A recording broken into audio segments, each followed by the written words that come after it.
இன்னைக்கு நம்மளோட வீடியோல டெய்லியுமே நம்ம யூஸ் பண்ணக்கூடிய சென்டென்சஸ் தான் நம்ம பார்க்க போறோம். வாங்க வெளியில போலாம், எத்தனை பேர் இருக்காங்க, அவங்க எங்க போயிருக்காங்க, நான் அவகிட்ட நிறைய தடவை சொன்னேன், இந்த மாதிரி எல்லாத்துக்குமே நம்ம என்னென்ன சொல்லணும், புதிய புதிய வார்த்தைகள் கத்துக்குவோம். கூடவே எப்படி ஹிந்தியிலேயே யோசிக்கிறது அப்படிங்கிறதையும் நம்ம பார்ப்போம். அதாவது நான் தமிழ்ல சொல்லிடுவேன், ஃபர்ஸ்ட் மீனிங்ஸ் எல்லாமே தமிழ்ல ஒவ்வொரு வார்த்தைக்கும் நான் சொல்லிடுவேன். அதுக்கப்புறமா ஒரு தடவை நான் தமிழ்ல சென்டென்ஸை சொல்லும் போது ஹிந்திலையும் அதுக்கு முன்னாடியே சொல்லிடுவேன். ஒரு தடவை தமிழ்ல அதுக்கப்புறமா சென்டென்ஸை சொல்லும் போது ஒவ்வொரு வார்த்தைக்கும் என்ன அப்படிங்கிறத ஒரு பாஸ் போட்டு வச்சுட்டு நீங்க இந்த ஸ்கிரீனை பார்க்காம நீங்களே யோசிச்சு பாருங்க. தப்பா இருந்தாலும் பரவாயில்ல, ஒரு தடவை யோசிச்சுட்டு இன்கேஸ் தெரியல அப்படின்னு இன்னொரு தடவை கூட பார்த்துட்டு நம்ம திருப்பியும் ட்ரை பண்ணலாம். இந்த மாதிரி பண்ணும்போது நம்மளால ஈஸியா ஹிந்திலேயே நம்ம யோசிக்கிறதுக்கு நம்ம மைண்டை ட்ரெயின் பண்ணிடுவோம். இப்படி பண்ணும்போது ஈஸியா நம்ம ஹிந்தி பேசுறதுக்கு ஆரம்பிச்சிடலாம். சின்ன சின்ன சென்டென்சஸாகவும் இருக்கும், ஒரு சிலதெல்லாம் சின்ன சின்ன சென்டென்சஸாக இருக்கும், ஒரு சிலதெல்லாம் கொஞ்சம் ஒரு 2-3 வார்த்தைகள் இருக்கக்கூடிய சென்டென்சஸாக இருக்கும். எல்லாமே அன்றாட வாழ்க்கையில நம்ம எப்பவுமே எப்படியும் நம்ம வீட்டில் இருக்கிறவங்க கிட்டயோ இல்லைன்னா கொலீக்ஸ் கிட்டயோ இல்லை வெளியே போனாலும் கண்டிப்பா நம்ம இது எல்லாமே யூஸ் பண்ணுவோம். வாங்க ஆரம்பிச்சிடலாம். சலோ ஷுரு கர்த்தே ஹே, வாங்க ஆரம்பிக்கலாம். இந்த வாக்கியத்தை நம்மளுடைய சேனல்ல நிறைய வீடியோஸ்ல நம்ம ஆரம்பிக்க போறப்போ நான் இதை சொல்லியிருப்பேன். நீங்க ஏதாவது ஒரு ஃபங்க்ஷன் ஆரம்பிக்க போகும்போது இல்லை ஏதாவது ஒரு ஈவெண்ட் ஆரம்பிக்க போகும்போது எல்லாம் இந்த மாதிரி நம்ம சொல்ல வாங்க ஆரம்பிக்கலாம்னு சொல்லுவோம் இல்லையா? அதுக்கு ஹிந்தியில சலோ ஷுரு கர்த்தே ஹே. அவசரத்துல இருக்கிறோம், அதாவது நம்ம ஏதாவது ரெடி ஆயிட்டு இருக்கும் போது யாராவது ஏதோ ஒன்று கேட்குறாங்க, நம்மளால எதுவும் ரொம்ப 100% நம்மளோட அட்டென்ஷன் அங்கே கொடுத்து பேச முடியல அப்படின்னா நம்ம என்ன சொல்லுவோம், இல்லைங்க நாங்கள் கொஞ்சம் அவசரத்துல இருக்கோம் அப்படின்னு நம்ம சொல்லுவோமா? அப்போ அந்த இதுக்கு அந்த நாங்க அப்படின்னு சொல்றதுக்கு ஹம் அப்படின்னு சொல்லணும். அவசரத்துல இந்த ஃபாஸ்ட் அப்படிங்கிறதுக்கு ஜல்தி. ஸோ இந்த அவசரத்துல அப்படின்னு சொல்றதுக்கும் இங்க ஜல்திங்கிற வேர்டை தான் யூஸ் பண்ணிக்கிறாங்க. ஜல்தி மேஹே, அவசரத்தில் இருக்கிறோம். அவசரத்தில் இருக்கிறோம் அப்படின்னு சொல்றதுக்கு தான் ஹே அப்படின்னு சொல்றாங்க. ஜல்தி மேனா அவசரத்தில், ஹேனா இருக்கோம், நாங்க அவசரத்தில் இருக்கோம். ஹம் ஜல்தி மே ஹே, ஹம் நாங்க அவசரத்தில் ஜல்தி மே ஹே இருக்கோம். ஹம் ஜல்தி மே ஹே. அவளுக்கு ஏதோ தெரியும், அவளுக்கு ஏதோ தெரியும் அப்படின்னு சொல்றதுக்கு இந்த அவளுக்குன்னு சொல்றதுக்கு உசே, அவளுக்குன்னு சொல்றதுக்கு உசே, அவனுக்குன்னு சொல்றதுக்கும் உசேன்னு தான் யூஸ் பண்ணுவாங்க. குச் ஏதோ அப்படிங்கிறதுக்கு குச், தெரியும் அதுக்கு பதாஹே, தெரியும் அதுக்கு பதாஹே. அவளுக்கு ஏதோ தெரியும், அவளுக்கு ஏதோ தெரியும், உசே குச் பதாஹே. அவனுக்கு ஏதோ தெரியும்னு சொன்னா என்ன சொல்லணும்? அவளுக்கு ஏதோ தெரியும்னு சொன்னா ஹிந்தியில என்ன சொல்லணும்? அது ஒரு பெரிய கதை அப்படி சொல்லுவோம் இல்லையா? அந்த அது அப்படிங்கிறதுக்கு வஹ், இதுன்னு சொல்றதுக்கு யஹ்ன்னு சொல்லுவோம், அதுன்னு சொல்றதுக்கு வஹ் அப்படின்னு சொல்லுவோம். அது ஒருங்கிறதுக்கு ஒன்று, ஏக் எல்லாருக்குமே தெரியும். இந்த ஒரு அப்படின்னு சொல்றதுக்கு ஒன்றுன்னு சொல்றதுக்கு ஏக், அது ஒரு. வஹ் ஏக் பெரிய கதை. பெரிய கதை அப்படின்னு சொல்லும்போது ஒரு நீளமான கதை, லாங் ஸ்டோரி அந்த மாதிரி மீனிங் வரும். லம்பி, லம்பி அப்படின்னா அந்த பெரிய கதை. கஹானி ஹே, கதைக்கு கஹானின்னு சொல்லுவாங்க. கஹானி ஹே, அது ஒரு பெரிய கதை, அது ஒரு பெரிய கதை. வஹ் ஏக் லம்பி கஹானி ஹே, அது ஒரு பெரிய கதை. கால் பண்ணுங்க, கால்க்கு காலே தான் சொல்லியிருக்கேன். இந்த பண்ணுங்க, கால் செய்யுங்க, கால் பண்ணுங்கன்னு நம்ம சொல்லுவோம் இல்லையா? அதுக்கு கால் கீஜியே, கால் கீஜியே. கால் பண்ணுங்க, ஹிந்தியில யோசிங்க என்னன்ட்டு. சரி அப்புறம் அதுக்கு திகே ஃபிர், திகேனா சரி, அப்புறம்க்கு ஃபிர். சரி அப்புறம் யோசிங்க ஹிந்தியில. 3 வார்த்தை தான் இருக்கு இதுல. ரூம சுத்தம் செய், அப்படின்னு நம்ம சொல்றது. ரூமுக்கு ஹிந்தியில என்ன வார்த்தை? கம்ரா அப்படின்னு சொல்லுவாங்க. ரூம ஹிந்தியில கம்ரான்னு சொல்லுவாங்க. ரூம சுத்தம் செய் அப்படின்னு சொல்றதுனால கம்ரேக்கோ ரூம, அதாவது கம்ரேக்கோ சாஃப் கரோ, சுத்தம் பண்றதுக்கு சாஃப் அப்படின்னு சொல்லுவாங்க. சுத்தம் செய்யறது, கிளீன் பண்றது, இதுக்கு சாஃப் அப்படின்னு சொல்லுவாங்க. சாஃப். கரோன்னா செய். கரோன்னா செய்யறது, ஏதாவது ஒரு வேலையை பண்றது, அதை வந்து கரோ செய் அப்படின்னு சொல்றது. கம்ரேக்கோ சாஃப் கரோ, ரூம சுத்தம் பண்ணு, ரூம சுத்தம் செய். இப்ப ஹிந்தியில யோசிங்க, ரூம சுத்தம் செய். உள்ள யாரு? உள்ளேங்கிறதுக்கு என்ன சொல்லணும் ஹிந்தியில? அந்தர் அப்படின்னு சொல்லணும். யாருன்னு கேட்கறதுக்கு ஹிந்தியில கோன் அப்படின்னு சொல்லி கேட்கணும். உள்ள யாரு அப்படின்னு சொல்றதுக்கு cone hey Antar, who is inside. உள்ள யாரு? கோன் ஹே அந்தர். உள்ள யாரு? இப்ப ஹிந்தியில யோசிச்சு பாருங்க. எனக்கு தாகமா இருக்கு. எனக்கு அப்படிங்கிறதுக்கு என்ன சொல்லணும்? முஜே. ஈஸியான வேர்ட்ஸை முடிச்சிடலாம். இருக்கு அப்படிங்கிறதுக்கு ஹே அப்படின்னு சொல்லணும். இல்லைங்கிறதுக்கு நஹி ஹே அப்படின்னு சொல்லுவாங்க. இருக்குங்கிறதுக்கு ஹே. இப்ப நடுவுல ஒரு வார்த்தை மட்டும் இருக்கு, தாகமா. இந்த தாகமாக்கு ஹிந்தியில என்ன சொல்லுவாங்க? பியாஸ் லகி அப்படின்னு சொல்லுவாங்க. எனக்கு தாகமா இருக்கு. முஜே பியாஸ் லகி ஹே. முஜேனா எனக்கு, தாகமான பியாஸ் லகி ஹே இருக்கு. ஹே எனக்கு தாகமா இருக்கு.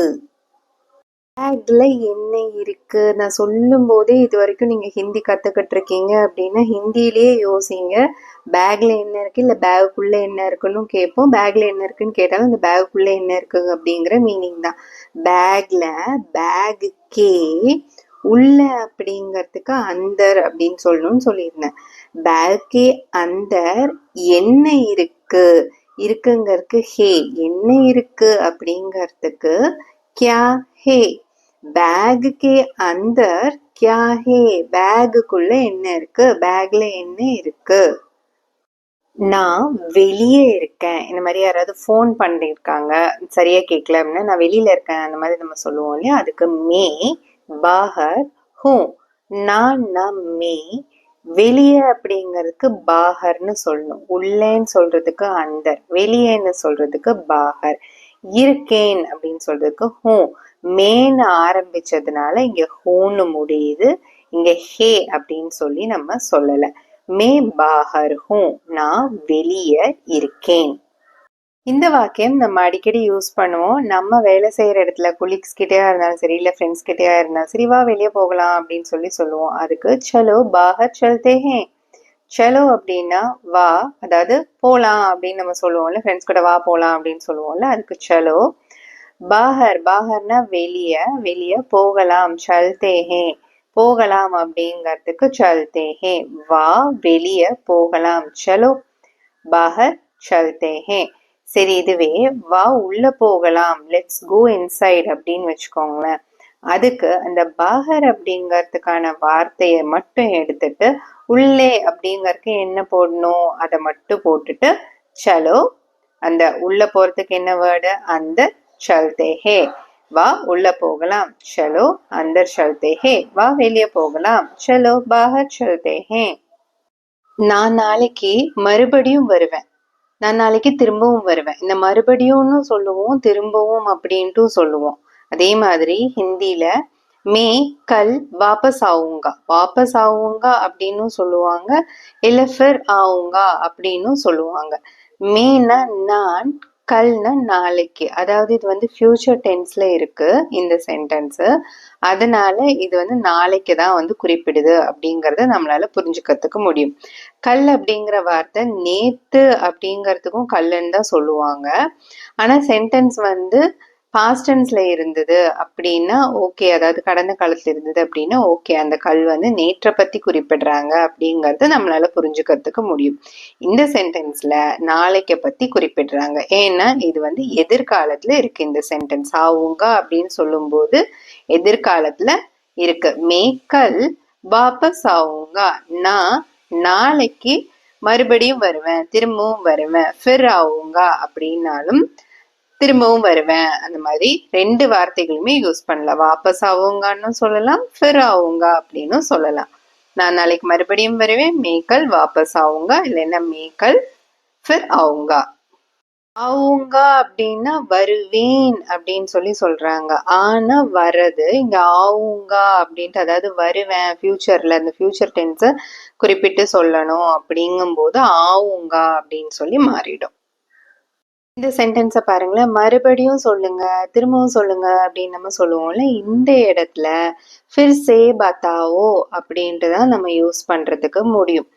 வாபஸ் சே பத்தாவோ அப்படின்னு இந்த இடத்துல யூஸ் பண்ண முடியாது.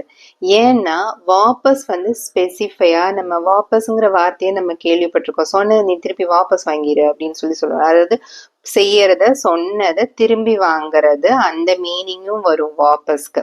இப்ப அந்த இடத்துல யூஸ் பண்ணது ஓகே, மேக்கல் வாபஸ் ஆவுங்க, நான் நாளைக்கு திரும்பவும் வருவேன், மறுபடியும் வருவேன் அப்படின்னு சொல்லுவேன். அதாவது போயிட்டு இருக்கோம், போயிட்டோம், அதை வந்து நம்ம திரும்பி வர்றது அப்படிங்கறதுனால அங்க வாபஸும் யூஸ் பண்ணிக்கலாம், ஃபிரும் யூஸ் பண்ணிக்கலாம், ஓகே, பிரச்சனை இல்லை. ஆனா இந்த இடத்துல மறுபடியும் சொல்லுங்க, திரும்பியும் சொல்லுங்க, இது வந்து நம்ம ஒரு செயலை வந்து சொல்லிட்டு திரும்ப எடுக்கிறது அந்த மாதிரி கிடையாது. எகெயின் ஒரு தென் அந்த மாதிரி மீனிங் வந்து வரும். அதனால ஃபிர்சே பத்தாவோ தான் இந்த இடத்துல வந்து யூஸ் பண்ணும். வாபஸே பத்தாவோன்னு சொல்லி சொல்ல மாட்டாங்க.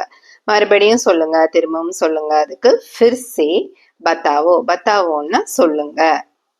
அடுத்தது கடை எவ்வளவு தூரம். கடைன்னு சொல்றதுக்கு ஹிந்தியில துக்கான் அப்படிங்கிற வார்த்தை இருக்கு. துக்கான் எவ்வளவு தூரம், எவ்வளவு அப்படிங்கிறதுக்கு ஹிந்தியில கித்னா. இந்த இடத்துல கித்னே அப்படின்னு சொல்லி நம்ம கேட்கணும். எவ்வளவு, எவ்வளவு தூரம், தூரம்னு சொல்றதுனால அது எவ்வளோ நிறைய தூரம் இருக்கும் இல்லையா? ஸோ அந்த இதுக்காக கித்னே அப்படின்னு வந்து நம்ம இங்க போட்டிருக்கிறோம். துகான் கித்னே தூர் ஹே. தூர் அப்படின்னா தூரம். துகான் கடை, எவ்வளவு கித்னே, தூர் ஹே தூரம். உங்களுக்கு ஏன் வேண்டும். உங்களுக்கு அப்படிங்கறதுக்கு ஆப்கோ, ஏன் அப்படிங்கறதுக்கு கியூ. ஏன் அப்படின்னு சொல்லி கேள்வி கேட்கறதுக்கு கியூன்னு சொல்லி கேட்போம். கியூ. சாஹியேன்னா வேண்டும், வேணும் அப்படிங்கறதுக்கு தான் சாஹியே அப்படின்னு சொல்லுவாங்க. இதுவே உங்களுக்கு என்ன வேண்டும் அப்படின்னு சொல்றதுக்கு உங்களுக்கு அதேதான், ஆப்கோ. என்ன அப்படிங்கறதுக்கு இங்க கியூ, ஏன்னா கியூன்னு சொல்லி சொன்னோம். என்னங்கிறதுக்கு கேள்விக்கான ஒரு வார்த்தை இருக்கு, அது என்னன்னா கியா. கியாங்கிறத போட்டுட்டு வேண்டும் அதேதான், சாஹியே. ஆப்கோ கியா சாஹியே அப்படின்னு சொல்லி கேட்கலாம். உங்களுக்கு என்ன வேணும் அப்படின்னு சொல்லி கேட்கறது.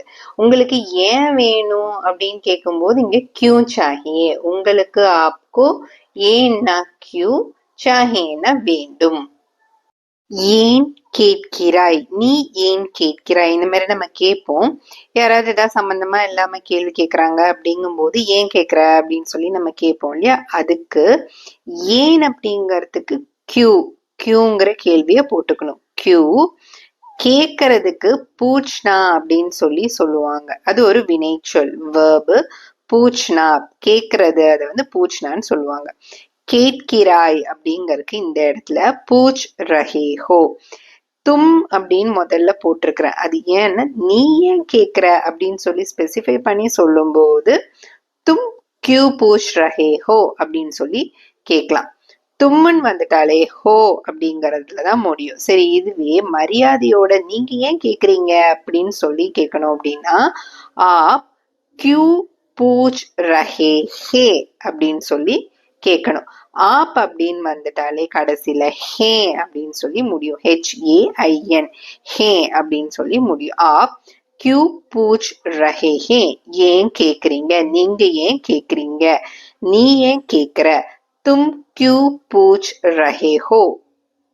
எப்போ இருந்து, எப்போத்துல இருந்து அந்த மாதிரி நம்ம கேட்போம் இல்லையா? அதுக்கு கப் சே. எப்போ அப்படிங்கறதுக்கு ஹிந்தியில கேள்வி வார்த்தை கப் அப்படின்னு சொல்லி கேட்பாங்க. எப்போ அப்படின்னு கேட்கறதுக்கு கப். எப்போத்துல இருந்து, இது எப்போல இருந்து அப்படின்னு கேட்கறதுனால கப் சே. இதுவே நீங்க இது எப்போல இருந்து அப்படின்னு சொல்லி கேட்கணும் அப்படின்னா ஏ கப் சே அப்படின்னு சொல்லி கேட்கலாம். ஏன்னா இது, இது எப்போல இருந்து ஏ கப் சே. ஐயோ நான் மறந்துட்டேன் அந்த மாதிரி நம்ம சொல்லுவோம் இல்லையா, நான் மறந்து விட்டேன். அதுக்கு நான் அப்படிங்கறதுக்கு மே, மறந்துட்டேன் அப்படிங்கறதுக்கு பூல் கயா, மறந்து விட்டேன், மறந்து போயிடுச்சு, மறந்துட்டேன் அப்படின்னு சொல்றதுக்கு பூல் கயா. ஞாபகம் இருக்கு அப்படின்னு சொல்றதுக்கான வார்த்தை யாட் அப்படின்னு சொல்லுவாங்க. எனக்கு ஞாபகம் இருக்கு, முஜே யாட் ஹே அப்படின்னு சொல்லி சொல்லுவாங்க. இங்க நான் மறந்துட்டேன், மே பூல் கயா. யாரு வரல, யாரு வரவில்லை அப்படின்னு கேக்கறதுக்கு கோன் நஹி ஆயா. யாரு அப்படிங்கறதுக்கு கோன் அப்படிங்கிற வார்த்தைய வச்சிருக்காங்க. இப்ப யாரோ வந்திருக்காங்க, நீங்க யாருன்னு கேட்கணும்னா ஆப் கோன் ஹே அப்படின்னு சொல்லி நம்ம கேட்போம். ஆப் கோன் ஹேன்னா நீங்க, அதாவது ஆப்னா நீங்க, கோன் ஹேன்னா யாரு அப்படின்னு சொல்லி கேக்குறது. அந்த யாருங்கிறதுக்கு கோன். இங்க யாரு வரவில்லைன்னு இருக்கு. கோன் நஹி ஆயா. நஹி ஆயான்னா வரவில்லை, ஆயானா வரது, நஹி ஆயா வரவில்லை, இது இல்லைன்னு இருக்கிறதுனால முன்னாடி நஹிங்கிற வார்த்தைய போட்டுட்டாங்க. கோன் நஹி ஆயா, யாரு வரவில்லை. யாரு வரவில்லை அப்படிங்கறதுக்கு ஒரு கேள்வியா கேட்டதுனால, யாரு வரல அப்படின்னு கேக்குறதுனால கோன் நஹி ஆயா அப்படின்னு சொல்லி ஒரு கேள்வியா கேட்டோம். இங்க நம்ம எங்கேயோ வெளியே போய் பாக்குறோம், யாருமே வரல, யாரும் வரல அப்படின்னு நம்ம சொல்லுவோம் இல்லையா சாதாரணமா. அதுக்கு கோய் நஹி ஆயா. கோய் அப்படின்னா எதுவும் என்ன ஏதுன்னுலாம் தெரியாது, யாரு என்ன ஏது, யாரோ வரல அந்த மாதிரி தானே இருக்கு. ஒரு ஸ்பெசிஃபையா இந்த பர்சன் வரல அப்படின்ட்டுலாம் நம்ம சொல்ல, யாரும் வரல அப்படின்னு சொல்லி சொல்றோம், காமனா சொல்றோம். அந்த மாதிரி இடங்கள்ல கோய்ங்கிற வார்த்தையை யூஸ் பண்ணிக்கலாம். யாரும் வரவில்லை அப்படிங்கிறதுக்கு நஹி ஆயா, யாரும் வரவில்லை, கோய் நஹி ஆயா. எனக்கு அப்படி தோணல அந்த மாதிரி சொல்லுவோம்ல. இந்த எனக்கு அப்படிங்கறதுக்கு என்ன சொல்லணும் அப்படிங்கறத ஃபர்ஸ்ட் நினைச்சு வச்சுக்கோங்க. முஜி. எனக்கு அப்படிங்கறதுக்கு முஜி. அப்படி அப்படிங்கறதுக்கான வேர்டு ஹிந்தில எய்சா. அப்படி அப்படிங்கறதுக்கு எய்சா. தோணல அப்படின்னு சொல்றதுக்கு நஹி லக்தா. லக்தா அப்படின்னா அந்த ஃபீல் பண்றது, அந்த தோணுறது, நம்ம ஃபீல் பண்ணி தானே சொல்லுவோம் நம்ம தோணுறது அப்படிங்கிறது. இங்க தோணல அப்படிங்கறதுனால நஹி லக்தா, அதாவது இல்ல அப்படிங்கிற அந்த வார்த்தை இருக்கு, அதனால நஹின்ட்டு முன்னாடி போட்டுட்டாங்க. தோணல நஹி லக்தா, முஜே ஏசா நஹி லக்தா. எனக்கு அப்படி தோணல, எனக்கு முஜே ஏசா அப்படி தோணல நஹி லக்தா, முஜே ஏசா நஹி லக்தா. எதுவா இருந்தாலும் உங்களை நீங்களே கேட்டுக்கோங்க, தன்னைத்தான் கேளுங்க, ஆன்சர் கிடைக்கும் இந்த மாதிரி சொல்லுவாங்க இல்லையா. தன்னைத்தான், உங்களை நீங்களே கேளுங்க. இதுக்கு குட் சே பூச்சோ, கேட்கறதுக்கு பூச்சாங்கிற வினை சொல் இருக்கு. இந்த இடத்துல கேளுங்க அப்படிங்கறதுனால பூச்சோ அப்படின்னு சொல்லி வந்துருச்சு.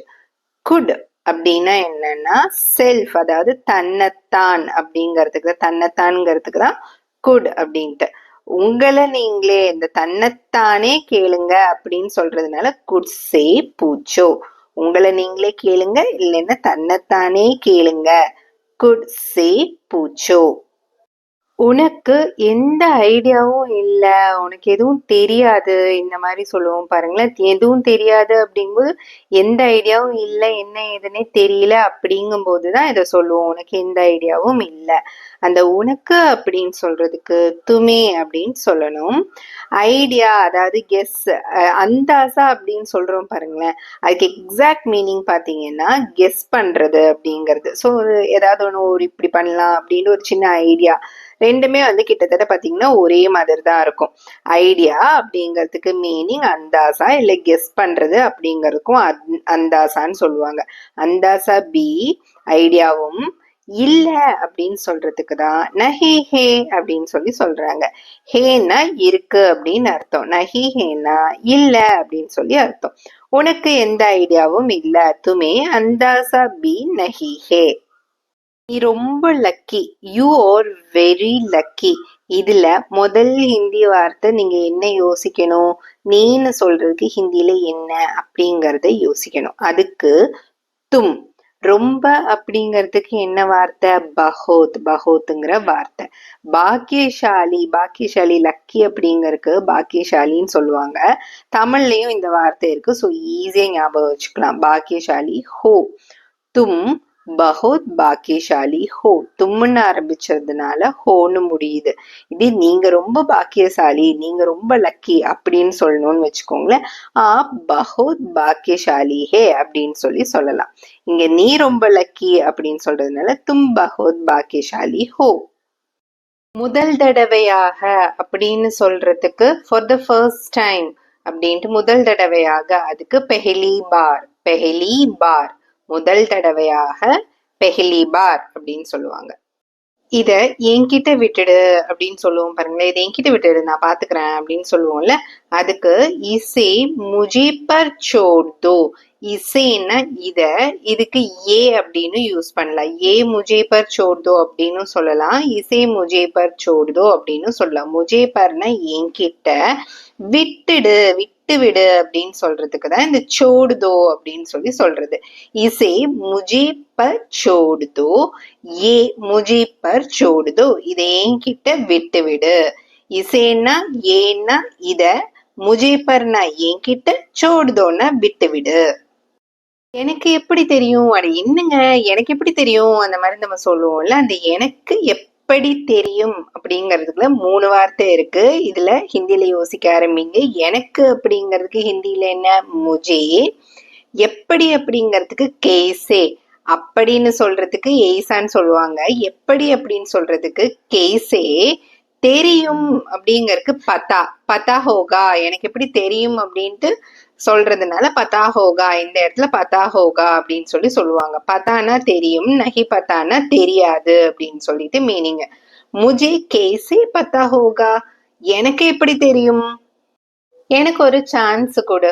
இத ஹிந்தியில சொல்லணும். எப்படி சொல்லுவீங்க? இது வரைக்கும் நம்ம பார்த்ததுல எனக்குன்னு சொல்றதுக்கு என்னன்னு நமக்கு நல்லா தெரியும். இந்த ஒருங்கிறதுக்கு ஹிந்தியில என்னன்னு தெரியும். இப்போ எனக்குங்கிறதுக்கு முஜே, ஒரு இந்த ஒண்ணு அப்படிங்கறதுக்கு ஏக், சான்ஸ் அப்படிங்கறதுக்கு ஹிந்தியில என்ன சொல்லணும் அப்படிங்கறது நமக்கு தெரியணும். அப்புறம் இந்த கொடுங்கிறதுக்கு என்ன அது தெரியணும். சான்ஸுங்கிறதுக்கு மௌக்கா அப்படின்னு சொல்லுவாங்க. ஒரு ஆப்பர்ச்சுனிட்டி எனக்கு இருக்கு, இந்த ஆப்பர்ச்சுனிட்டி இருக்கு, அந்த மாதிரி எல்லாம் சொல்லுவோம். இந்த ஆப்பர்ச்சுனிட்டி, சான்ஸ், இது எல்லாத்துக்குமே மௌக்கா அப்படிங்கிற வார்த்தைய சொல்லுவாங்க. கொடு அப்படிங்கிறதுக்கு தோ. முஜே ஏக் மௌக்கா தோ, எனக்கு ஒரு சான்ஸ் கொடு. முஜே ஏக் மௌக்கா தோ. நான் சொல்லும் போது ஹிந்தியில அப்படியே யோசிச்சுக்கோங்க.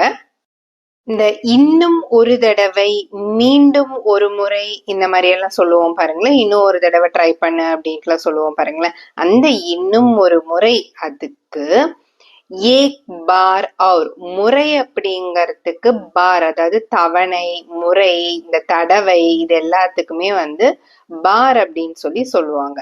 ஏக் பார் அவுர். இன்னும், அதாவது அவுர் அப்படின்னா ஹிந்தியில அண்ட் அப்படிங்கிற மீனிங் வரும். இன்னும் ஒரு தடவை, 1+1, இன்னும் ஒரு தடவை, அந்த மாதிரி வரும் இல்லையா?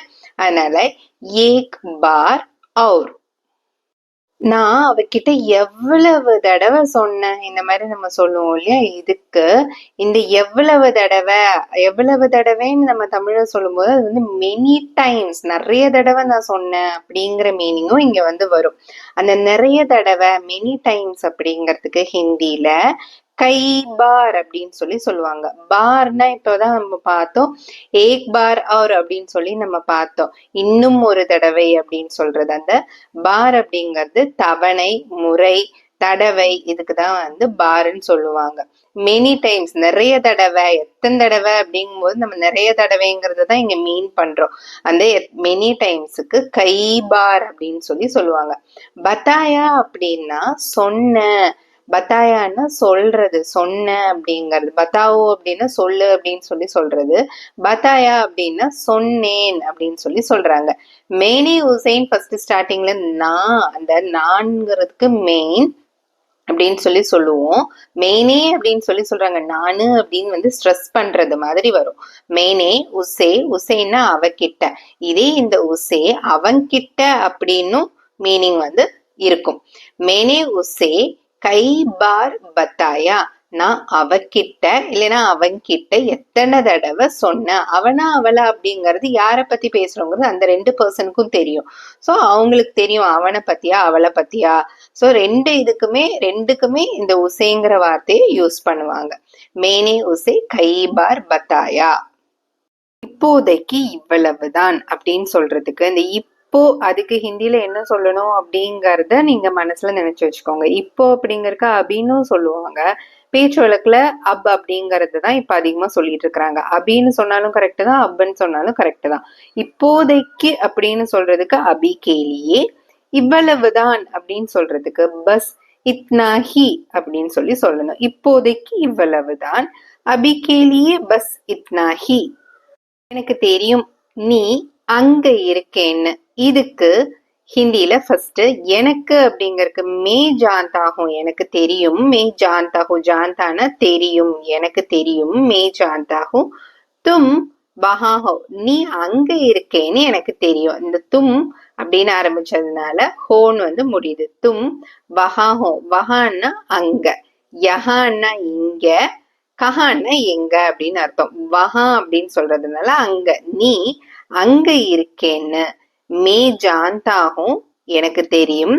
தும் வஹா நீ அங்க இருக்கேன்னு. என்ன யோசிக்கிறதுக்கு விடு அப்படின்னு சொல்லுவோம்ல, என்னை யோசிக்க விடு. இந்த என்ன அப்படிங்கிறதுக்கு முஜே சோச்னே, சோச்சானா அப்படின்னா யோசிக்கிறது. இது ஒரு வினைச்சொல், சோச்சானான்னு சொல்லுவாங்க, யோசிக்கிறது. சோச்னே தோ, விடு அப்படிங்கிறதுக்கு தோ, என்ன யோசிக்க விடு. முஜே சோச்னே தோ.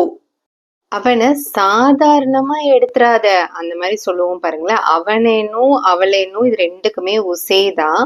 ஹல்கே அப்படின்னு இந்த லைட்டா எடுக்கிறது பாருங்களேன், அந்த லைட்டா இருக்கிறது அதுக்குதான் ஹல்கே அப்படின்னு சொல்லுவாங்க. சாதாரணமா லைட்டா அப்படின்னு சொல்றதுக்கு ஹல்கேமே. எடுத்துறாத, எடுக்கிறது லேலோ அப்படின்னு சொல்லுவாங்க. இங்க எடுத்துறாத அப்படின்னு சொல்றதுனால மத் லோ. இந்த மத் அப்படின்னா செய்யாத, பண்ணாத, இந்த மாதிரி எல்லாம் இல்ல வேண்டாம், மத்கர்லாலா இப்படி எல்லாம் சொல்லுவாங்க. மத்கர்லாலான்னு செய்யாத அப்படின்ட்டு. சோ அந்த மாதிரி இல்ல வேண்டாம் அப்படின்னு சொல்றதுக்கு, இந்த செய்யாத இந்த மாதிரி எல்லாம் நெகட்டிவ் சென்டென்சஸா சொல்றதுக்கு மத் அப்படிங்கிற வார்த்தையை முன்னாடி போட்டாங்கன்னா அது எடுக்கிறது எடுக்காத அந்த மாதிரி ஆயிரும். எடுக்கிறதுனா லேலோ, இங்க எடுக்காத அப்படிங்கறதுனால மத்லோ அப்படின்னு இங்க சொல்றாங்க. உசே ஹல்கே மே மத் லோ, அவனை இல்லைன்னா அவளை சாதாரணமா எடுத்துக்காத. எவ்வளவு பேரு இருக்காங்க, இப்ப ஒரு இடத்துக்கு போயிருக்கோம், இல்ல அங்க நிறைய பேர் இருக்காங்க அப்படிங்கும் போது, இல்ல எவ்வளவு பேர் இருக்காங்க, இல்ல நம்ம வீட்டுல யாராவது விருந்தாளிங்க வந்திருக்காங்க அப்படின்னு நிறைய பேர் இருக்காங்க அப்படிங்கும் போது டீ போடுறதுக்காக எவ்வளவு பேர் இருக்காங்க அப்படின்னு கேட்போம்ல. அந்த எவ்வளவு பேர் இருக்காங்க, எத்தனை நபர்கள் இருக்காங்க அப்படிங்கிறதுக்கு கித்னே லோக் ஹே, கித்னேன்னா எவ்வளவு. இங்க ஏன் லோகுன்னு யூஸ் பண்ணியிருக்கோம் அப்படின்னா நபர்கள், அதாவது மனிதர்களோட நிறைய பேர், எத்தனை பேரு அப்படின்னு சொல்றதுனால, நபர்கள் அப்படிங்கறதுனால எல்லாரும் அப்படின்னு எல்லாம் சொல்லும் போது லோக் அப்படிங்கறத யூஸ் பண்ணுவாங்க. முக்கியமா மனிதர்களை சொல்லும் போது இவ்வளவு பேர் இருக்காங்க, நிறைய பேர் இருக்காங்க, எல்லாரும் எப்படி இருக்கீங்க, இந்த மாதிரி எல்லாம் சொல்லும் போது லோகுங்கிறத யூஸ் பண்ணுவாங்க. கித்னே லோக் ஹே, எத்தனை பேரு இருக்காங்க. ஆப்கா நாம் கியா ஹே அப்படின்னா உங்க பெயர் என்ன அப்படின்னு நம்ம கேட்போம்ல. உங்களுடைய பெயர் என்ன அப்படிங்கறதுக்கு ஆப்கா, உங்கங்கிறதுக்கு ஆப்கா, நாம்னா பேரு, என்ன அப்படிங்கறதுக்கு தான் கியா ஹே அப்படின்னு கேட்கறது. இங்க நடுவுல பூரா அப்படிங்கிற ஒரு வார்த்தை போட்டிருக்கிறாங்க. அது என்னன்னா உங்களோட முழு பெயர். பூரான்னா ஃபுல்லா, முழுசா அப்படின்ட்டு அர்த்தம். அதனால முழு பெயர் அப்படின்னு வரும்போது பூரா நாம் அப்படின்னு வரும். ஆப்கா பூரா நாம் கியா ஹே. உங்க குடும்பத்துல வேற யாரு இருக்காங்க இந்த மாதிரி நம்ம கேட்போம் இல்லையா. அதுக்கு உங்க அப்படிங்கறதுக்கு என்ன ஆப்கே. குடும்பத்துல, குடும்பம் அப்படிங்கறது பரிவார், ஃபேமிலி அப்படிங்கறத பரிவார் அப்படின்னு சொல்லுவாங்க. குடும்பத்துல, ஃபேமிலியில அப்படிங்கறதுனால பரிவார் மே வேற யாரு இருக்காங்க. கோய் ஆர் ஹே, வேறன்னு யாரு என்னெல்லாம் தெரியாது, அந்த மாதிரி இடங்கள்ல கோய்ங்கிற வார்த்தையை யூஸ் பண்ணிக்கலாம். ஆர் அப்படிங்கறது ஏன் இங்க யூஸ் பண்ணிருக்காங்க, ஆர் அப்படின்னா அண்ட் அப்படிங்கிறதுக்கான மீனிங். அதாவது உங்க குடும்பத்துல உங்களுக்கு கூட யாரெல்லாம் இருக்காங்க அப்படின்னு அது ஆடிங் மாதிரி தானே வரும், அண்ட் அப்படிங்கிற இதுல தானே வரும். அதனால ஆருங்கிறத யூஸ் பண்ணிருக்கிறாங்க. ஆர் ஹே. ஆப்கே பரிவார் மே கோய் और है. பரிவார் ஃபேமிலின்னு சொல்லும்போது இதுவே வந்து நெய்பர் பக்கத்து வீட்டுக்காரங்க அதுக்கெல்லாம் என்ன சொல்லணும் அப்படிங்கறத நம்ம ஒரு வார்த்தையை நம்ம இங்க எக்ஸ்ட்ராவா பாத்திரலாம். பக்கத்து வீட்டுக்காரங்கன்னு சொல்றதுக்கு படோசி அப்படின்னு சொல்லுவாங்க. ஃபேமிலின்னு சொல்றதுக்கு பரிவார் அப்படின்னு சொல்லுவாங்க. ஆப்கே பரிவார் மே கோய் और है. உங்க குடும்பத்துல வேறு யாரு இருக்காங்க இருக்காங்க வேற யாரு இருக்காங்க அப்படிங்கிறதுக்கு தான் கோய் और है. ஆப்கேன்னா உங்க, பரிவார் மீன்னா ஃபேமிலியில குடும்பத்துல கோய் और है வேற யாரு இருக்காங்க. ஆப்கே பரிவார் में कोई और है.